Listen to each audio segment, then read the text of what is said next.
கோவக்கால நெறைய health benefits இருக்குங்க. Dietary fibres, vitamin B1, B2, calcium, iron அப்படின்னு சொல்லிட்டு நெறைய சத்து இருக்கு. ஆனா நெறைய பேருக்கு இது பிடிக்கவே பிடிக்காது.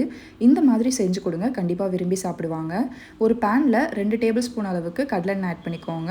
கடலெண்ணெய் காஞ்சதுக்கு அப்புறமா 1 டீஸ்பூன் கடுகு சேர்த்துட்டு, கடுகு பொரிஞ்சு வந்ததுக்கு அப்புறமா 2 ஸ்ட்ராண்ட் அளவுக்கு கருவேப்பிலை சேர்த்துட்டு அதையும் பொரிய விடுங்க. கடுகு, கருவேப்பிலை எல்லாமே நல்லா பொரிஞ்சு வந்ததுக்கு அப்புறமா 3 பல்லு பூண்டு நல்லா தட்டி ஆட் பண்ணிக்கோங்க. இந்த மாதிரி கிரஷ் பண்ணி ஆட் பண்ணா தான் டேஸ்ட் நல்லா இருக்கும். பூண்டு லைட்டா ஒரு ப்ரௌனிஷ் ஷேட் வரும். அந்த டைம்ல 4ஆ ஸ்ப்ளிட் பண்ணி வச்சிருக்கிற கோவக்காய் ஒரு 250 கிராம் இருக்கும். அதையும் இது கூட சேர்த்துட்டு நல்லா மிக்ஸ் பண்ணி விடுங்க. நல்லா எண்ணெயிலேயே அப்படியே சாட்டே பண்ணி கொடுங்க. கோவக்காயிலேருந்தே லைட்டா உங்களுக்கு தண்ணி ரிலீஸ் ஆகி வரும். இது வதங்கிட்டு இருக்கும்போதே இதுக்கு தேவையான அளவுக்கு உப்பு, ஒரு 1/4 டீஸ்பூன் அளவுக்கு மஞ்சத்தூளும் சேர்த்துட்டு நல்லா மிக்ஸ் பண்ணி விடுங்க. கோவக்காயில பீட்டா கேரட்டின் அதிகமாக இருக்கிறதுனால கேன்சர் வராமல் ப்ரிவென்ட் பண்ணும். அதுவும் இல்லாமல் டைஜஸ்டிவ் சிஸ்டம்க்கு ரொம்ப ரொம்ப நல்லதுங்க. பவல் மூமெண்ட் எல்லாமே நல்லா இம்ப்ரூவ் பண்ணி கொடுக்கும். ஸோ கண்டிப்பாக வாரத்தில் ஒரு 2 நாளாச்சும் கோவக்காய் சேர்த்துக்கிறதுக்கு பாருங்கள். காய் பாதி அளவுக்கு குக் ஆகி வந்ததுக்கப்புறமா 1½ டீஸ்பூன் மிளகாத்தூள், 1 டீஸ்பூன் அளவுக்கு மல்லித்தூளும் சேர்த்துட்டு மசாலாஸ் எல்லாமே கோவக்காய் கூட கோட் ஆகிற மாதிரி நல்லா சாட்டே பண்ணி கொடுத்துட்டு அப்படியே அதை குக் ஆக விட்டுருங்க.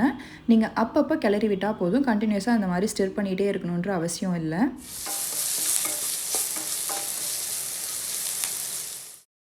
கொஞ்சம் நேரத்துக்கு அப்புறம் பார்த்தீங்கன்னா, நல்லா கோவக்காய் குக் ஆகி வந்திருக்கும். உங்களுக்கு பார்த்தாலே தெரியும். அந்த ஸ்டேஜில் ஒரு 1/2 டீஸ்பூன் மட்டும் கரம் மசாலா சேர்த்துக்கோங்க.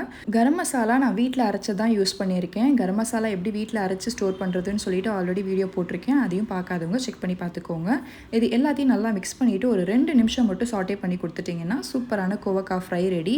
கோவக்காய் ஃப்ரை மோஸ்ட்லி மைல்டாக இருக்க ரைஸ் எல்லாத்துக்குமே நல்லாயிருக்கும். இந்த மாதிரி கீரை சாதம், சாம்பார் சாதம், பருப்பு சாதத்துக்கு, தயிர் சாதத்துக்குலாம் ரொம்ப ரொம்ப நல்லாயிருக்குங்க. கண்டிப்பாக மிஸ் பண்ணாமல் இந்த ரெசிபியை உங்கள் வீட்டில் நீங்கள் ட்ரை பண்ணி பார்ப்பீங்கன்னு நம்புகிறேன். உங்களுக்கு ஹெல்தி அண்ட் டேஸ்டியாக சிம்பிளான ரெசிபிஸ் பார்க்கணும் அப்படின்னா என்னோட சேனல் ஃபாலோ பண்ணிக்கோங்க. லைக் அண்ட் ஷேரும் பண்ணிவிடுங்க.